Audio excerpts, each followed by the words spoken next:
Nested if and switch statement in C and C++ or spoken tutorial loi adorni jonaisu. Ei tutorial ot ami hikim nested if statement kenekoi bibohar kora hoy aru switch statement. Ami kisu udahoronor joriote eya korim. Ei hikonitu baniboddho korute moi bibohar korisu Ubuntu operating system or 11.10 tangoran Ubuntu GCC aru G++ compiler or 4.6.1 tangoran. Prothome ami hikim nested if and switch statement kenekoi likhe eta udahoronor hoite. Moi itimodhye program to likhi thoisu ahok ami sao. Ei program tut ami integeror porikhor porikha koriboloi hikim লক্ষ্য কৰিব যে আমাৰ file নামটো nested-if.c এতিয়া মই কোডটো বৰ্ণনা কৰিম এইটো আমাৰ হেডাৰ ফাইল এইটো আমাৰ মেইন ফাংচনৰ ভিতৰত আমি দুটা ইন্টিজাৰ ভেৰিয়েবল x আৰু y ঘোষণা কৰিছো ইয়াত আমি ব্যৱহাৰ কৰো তাক 0 ৰ পৰা 39 ৰ পৰিখৰৰ ভিতৰত এটা সংখ্যা এন্টাৰ কৰিবলৈ কম আমি ব্যৱহাৰ কৰো তাৰ পৰা y ৰ মানটো ইনপুট হিচাপে লম এইটো আমাৰ if শৰ্ত ইয়াত আমি y/10 = 0 হয় নে নহয় পৰীক্ষা কৰিম যদি শৰ্তটো সত্য হয় আমি ছপা কৰিম you have entered a number in the range of 0 to 9 এইটো আমাৰ else if শৰ্ত ইয়াত আমি পৰীক্ষা কৰিম যে y/10 1 ৰ সমান হয় যদি শৰ্তটো সত্য হয় আমি ছপা কৰিম you have entered a number in the range of 10 to 19 এই else if শৰ্তত আমি পৰীক্ষা কৰিম যে সংখ্যাটো 20 to 29 পৰিখৰৰ ভিতৰত আছে নে নাই আৰু ইয়াত আমি চাম যে সংখ্যাটো 30 ৰ পৰা 39 পৰিখৰৰ ভিতৰত আছে নে নাই এইটো আমাৰ else শৰ্ত যদি ওপৰৰ সকলো শৰ্ত অসত্য হয় আমি ছপা কৰিম number not in range আৰু এইটো আমাৰ return statement এতিয়া আমি প্ৰগ্ৰামটো কাৰ্যকৰী কৰিম অনুগ্ৰহ কৰি টাৰ্মিনেল উইন্ডো খুলিবলৈ আপোনাৰ কিবৰ্ডত একেলগে Ctrl Alt আৰু T কীজ টিপক কাৰ্যকৰী কৰিবলৈ লিখক gcc space nested-if.c space -o space nested enter টিপক লিখক .nested enter টিপক আমি দেখিম enter a number between 0 to 39 মই 12 enter কৰিম আউটপুটটো দেখুৱাব যে you have entered the number in the range of 10 to 19 আহক আমি অন্য এটা সংখ্যা এন্টাৰ কৰো আহক আকৌ কাৰ্যকৰী কৰো আপ এৰো কীজ টিপক এন্টাৰ টিপক মই এবাৰ 5 দিম আমি আউটপুটটো দেখিম যে you have entered the number in the range of 0 to 9 শৰ্তজনিত কাৰ্যকৰণ আন এক ধৰণেও কৰিব পাৰি switch statementৰ ব্যৱহাৰৰ দ্বাৰা আহক চাও এটো কেনেকৈ কৰিব পাৰি আমি একেটা প্ৰগ্ৰাম switch ব্যৱহাৰ কৰি চাম মই ইতিমধ্যে প্ৰগ্ৰামটো খুলি থৈছো আহক আমাৰ টেক্সট এডিটৰলৈ ঘূৰি যাও মই এই বিষয়ে আগৰ প্ৰগ্ৰামটোত বৰ্ণনা কৰিছিলো গতিকে মই switch statementলৈ যাম ইয়াত আমি ইনপুট উদাহৰণ স্বৰূপে y ক 10 ৰে হৰণ কৰিম আৰু ফলাফলটো x ভেৰিয়েবলত জমা হ'ব তাৰ মানে কোচেণ্টটো x ত জমা হ'ব কোচেণ্টটোৰ সহায়ত আমি সংখ্যাটোৰ পৰিখৰ চিনাক্ত কৰিব পাৰিম ইয়াত আমি switch কমাণ্ডটোক জনাম যে পৰীক্ষা কৰিবলগীয়া ভেৰিয়েবলটো হৈছে x এইটো কেছ 0 যদি কেছ 0 টো সন্মত হয় তেতিয়া আমি ছপা কৰিম you have entered the number in the range of 0 to 9 যদি কেছটো সন্মত হয় লুপটোৰ পৰা বাহিৰলৈ ওলাবলৈ আমি ব্ৰেক যোগ কৰিম আমি প্ৰতিবাৰে লুপটো ব্ৰেক কৰিব লাগিব এইটো এই কাৰণেই যে এসময়ত মাত্ৰ এটা শৰ্তহে সত্য হ'ব পাৰে এইটো কেছ 1 এ বুজায় যদি x ৰ মান 1 হয় আমি ছপা কৰিম you have entered a number in the range of 10 to 19 এইটো কেছ 2 ইয়াত আমি ছপা কৰিম you have entered a number in the range of 20 to 29 আৰু এইটো কেছ 3 ইয়াত আমি পৰীক্ষা কৰিম যে সংখ্যাটো 30 to 39 পৰিখৰৰ ভিতৰত আছে নে নাই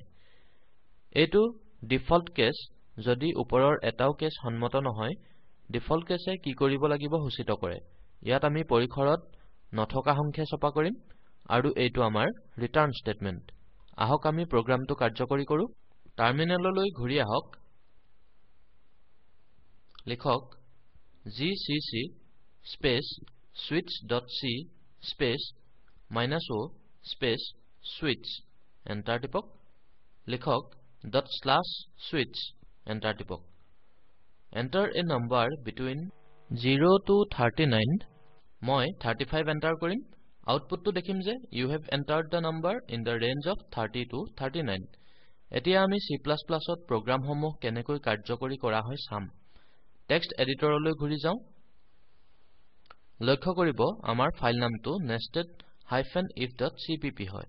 ইয়াত লজিক আৰু ইমপ্লিমেন্টেশন খিনি একে হয় মাত্ৰ কিছু হলনি হয় যেনে হেডাৰ ফাইলটো stdio.h ৰ হলনি iostream হয় ইয়াত আমি ইউজিং স্টেটমেন্ট সংলগ্ন কৰিছো ইউজিং নেমস্পেচ std আৰু printf আৰু scanf ৰ হলনি cout আৰু cin ফাংচন আপুনি দেখিছে যে বাকি কোডসমূহ আমাৰ C প্ৰগ্ৰামৰ হৈতে একেবাৰে একে আহক কোডটো কাৰ্যকৰী কৰো টাৰ্মিনেললৈ ঘূৰি আহক লিখক g স্পেচ nested-if.cpp স্পেচ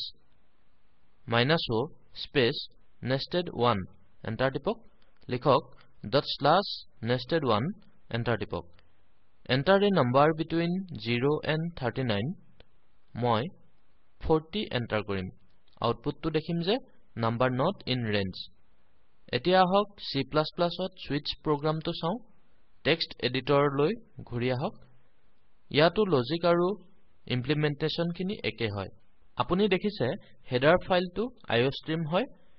এইটো ইউজিং স্টেটমেন্ট আৰু আমি cout আৰু cin ফাংচনটো হলনি কৰিছো বাকি কোডসমূহ আমাৰ switch.c প্ৰগ্ৰামৰ হৈতে একেবাৰে একে আহক আমি কাৰ্যকৰী কৰো টাৰ্মিনেললৈ ঘূৰি আহক লিখক g space switch.cpp space -o space switch1 enter টিপক লিখক .switch1 এন্টাৰ টিপক enter a number between 0 and 39 মই 25 এন্টাৰ কৰিম আউটপুটটো দেখুৱাব যে you have entered the number in the range of 20 to 29 এতিয়া আমাৰ স্লাইডলৈ উভতি আহো আমি switch আৰু nested if স্টেটমেন্টৰ মাজৰ তুলনা চাম switch স্টেটমেন্টটো সমীকৰণটোৰ ফলাফল অনুসৰি সমাধান কৰা হয় nested if স্টেটমেন্ট ৰান হ'ব একমাত্ৰ যদি সমীকৰণটোৰ ফলাফল শুদ্ধ হয় switchত আমি ভেৰিয়েবলৰ বিভিন্ন মানক কেसेस হিচাপে ব্যৱহাৰ কৰো nested ifত আমি ভেৰিয়েবলৰ প্ৰত্যেক মানৰ বাবে শৰ্তজনিত স্টেটমেন্ট লিখিব লাগে switch স্টেটমেন্টে মাত্ৰ ইন্টিজাৰ মানহে পৰীক্ষা কৰিব পাৰে nested ifে ইন্টিজাৰ আৰু ভগ্নাংশিক দুয়োটা মান পৰীক্ষা কৰিব পাৰে ইয়াৰ দ্বাৰাই আমাৰ টিউটৰিয়েলটো সামৰণি মাৰিম আহক আমি মূলভাৱ চাওঁ এই টিউটৰিয়েলত আমি শিকিলো nested if স্টেটমেন্ট উদাহৰণ else if y divided by 10 equals to 0 switch statement উদাহৰণ switch x আৰু nested if আৰু switch স্টেটমেন্টৰ মাজৰ পাৰ্থক্য অনুশীলনী হিচাপে এটা প্ৰগ্ৰাম লিখক যি এমপ্লয়িৰ বয়স 20 ৰ পৰা 60 ৰ ভিতৰত হয় নে নহয় পৰীক্ষা কৰে